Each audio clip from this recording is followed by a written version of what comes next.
안녕하세요. 역사사냥꾼 오룡입니다. 우리는 보통 친일파 하면 이완용이나 최남선과 같은 남성들만 생각하는 경우가 있습니다. 독보적인 친일파의 여성이 있습니다.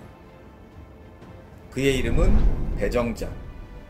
이토 히로부미의 양녀였지만 현지처와 다름없었던 배정자. 그녀의 원래 이름은 배분남이었습니다. 1870년 경남 김해의 아전 배지용의 딸로 태어났지만 그녀의 아버지 배지용은 민씨들의 권세를 비판하다가 사형을 당합니다. 가문은 멸문당한 뒤 천민 생활을 하면서 유랑을 하다가 기생으로 팔려갔고 성적 학대에 도주하여 비구니가 된 것으로 보입니다. 비구니 생활을 하던 중 아버지와 친했던 동네 부사 정병화를 만나고 정병화에 의해서 1885년 일본으로 보내졌습니다. 배정자는 갑신정변의 실패로 일본에 왔던 김옥균을 만났고 김옥균에 의해서 1887년 이토 히로부미에게 소개됩니다. 배정자는 타고난 미녀였으며 머리도 상당히 좋았습니다. 18살에 배정자를 본 이토는 그를 양녀로 삼았지만 실제로는 그의 미색을 탐하기 시작한 것입니다. 이토는 배정자에게 다야마 사다코라는 일본식 이름을 새로 지어주었고 수영, 승마, 사격, 국제적인 예절, 변장술, 교양교육 등 스파이에 필요한 모든 활동을 가르쳤습니다.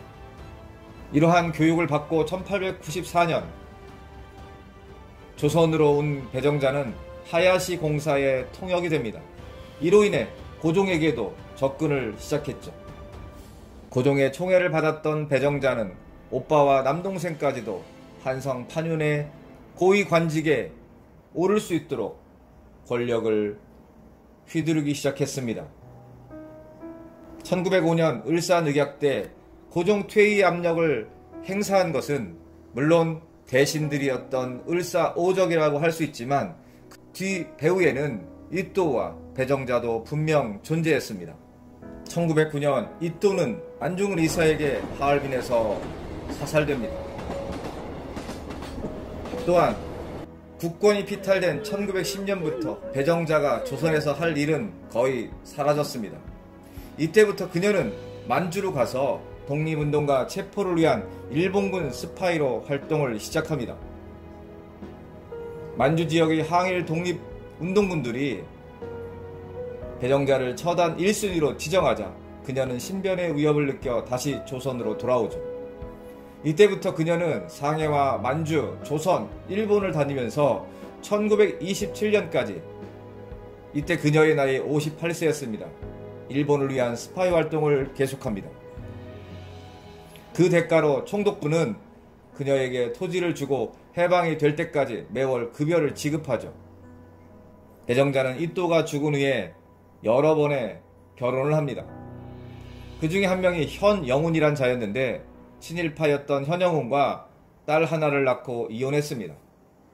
현영훈의 조카가 유명한 소설가 운수 좋은 날을 썼던 현진건입니다. 그러니까 배정자는 현진건의 숙모가 된 셈이죠.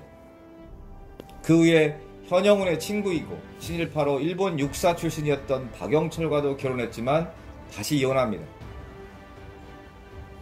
50대의 배정자는 시베리아로 가서 마적단들과 어울렸고 그들을 통해서 다양한 스파이 정보 활동을 했습니다.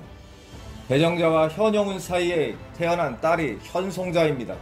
그녀 역시도 배정자를 닮아 상당한 미인이었는데 일본 유학을 한 다녀와서 윤치호의 세 번째 부인이 되기도 합니다. 윤치호는 윤보선 전 대통령의 백부인입니다. 그러니까 배정자의 딸 현송자는 윤보선 전 대통령의 백모인 셈이죠.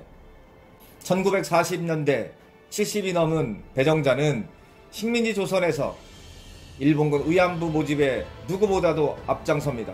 즉 배정자는 직접 모은 일본군 의안부를 남태평양까지 데리고 갑니다.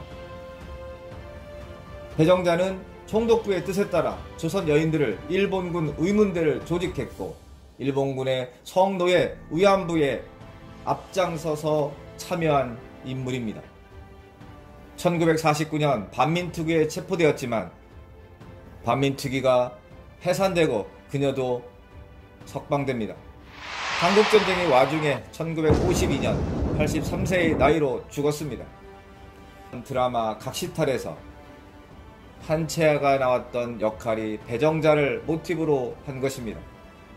조국의 해서는 안 될 짓만 골라한 여인입니다.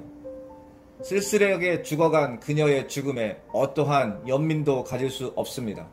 결코 잊어서는 안 될 악질 친일파일 뿐입니다. 역사사냥꾼 오룡이었습니다. 고맙습니다.